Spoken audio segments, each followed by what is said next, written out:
You ask Tiger to solve. This deals with linear equations with one unknown. The final result is y equals -1. Let's solve it step by step. Group all y terms on the left side of the equation. Add 9y to both sides. Group like terms.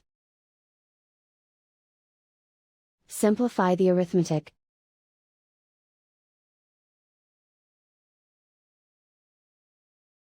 Group all constants on the right side of the equation. Subtract 1 from both sides. Simplify the arithmetic.